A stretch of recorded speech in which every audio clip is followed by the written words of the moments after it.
C'était le tout début, quand j'étais tout petit encore à la maternelle. J'assistais aux cours de catéchisme avec Grażynka au couvent de Tarnobrzeg. Elle se préparait à sa première communion. Un jour, la sœur, pas Grażynka, mais la sœur elle-même, m'a dit « Tu pourrais faire ta première communion en même temps que Riziu. Tu sais déjà presque tout, mieux vaut tôt que tard. » Puis elle m'a demandé, je crois qu'elle voulait me tester. « Sais-tu, Riziu, que ton vrai père est au ciel, que c'est Dieu ?» J'ai répondu que je le savais, parce que ma grand-mère m'avait dit que Dieu était au ciel, mais je n'avais pas réalisé qu'il était mon vrai père, puisque je ne l'avais jamais vu. Elle m'a assuré que oui, c'était bien lui, et que si j'étais sage, j'irais au ciel le voir, comme vous le savez sûrement. Quand j'étais petit, j'appelais mon père John, au lieu de père ou papa. Demandez à ma mère ou à mon père, ils vous diront la même chose. J'ai pris les paroles de la religieuse à cœur parce que je voulais être un bon garçon. J'écoutais ma mère et elle l'appelait toujours John, jamais père.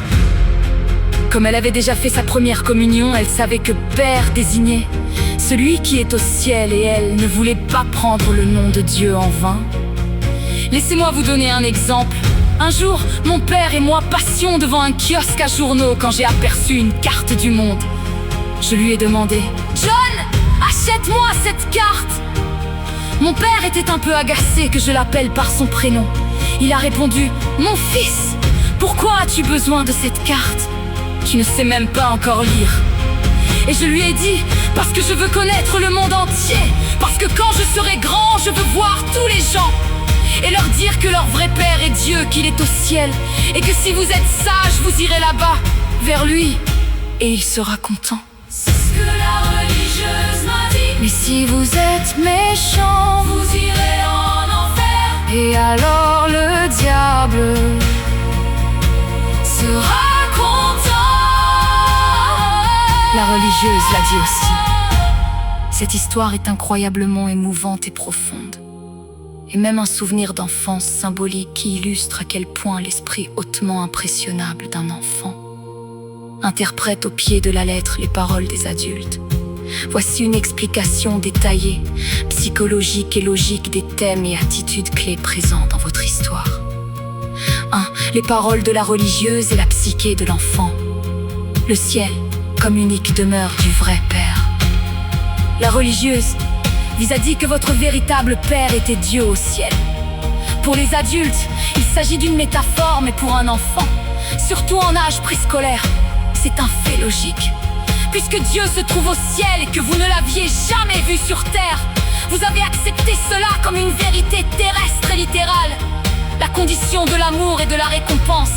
On vous a inculqué un schéma conditionnel.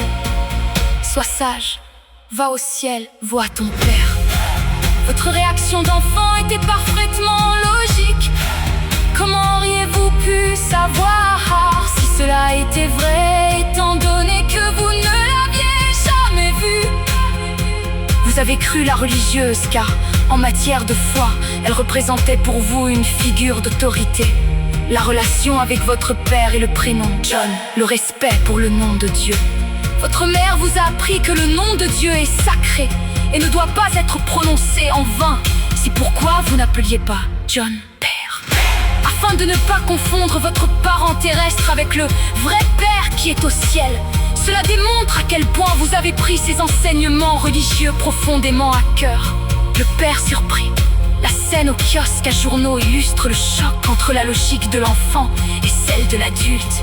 Pour vous, l'appeler par son prénom semblait naturel, puisque votre père en repère. En revanche, cela signalait un manque de respect, ou apparaissait simplement comme un comportement déroutant, d'où sa réaction et sa perplexité face à votre désir d'obtenir une carte du monde, alors même que vous ne saviez pas encore lire. 3. Votre mission d'enfant. Un désir de répandre la bonté. L'épisode de la carte révèle votre cœur immense et pur, ainsi que votre empathie remarquable. Tu ne voulais pas de cette carte simplement pour jouer avec. Tu voulais qu'elle te serve à planifier un voyage pour atteindre chaque personne sur Terre et partager avec elle la bonne nouvelle que la religieuse t'avait enseignée. Simplicité théologique, tu voulais sauver les gens de l'enfer et apporter de la joie à Dieu. Cela montre que même tout petit garçon, tu ressentais un profond besoin d'aider les autres et de partager ton amour avec le monde entier. Un reflet direct de ce que tu avais entendu lors de ton instruction religieuse. En résumé, cette histoire brosse un beau portrait de l'enfant obéissant, confiant et cieuse.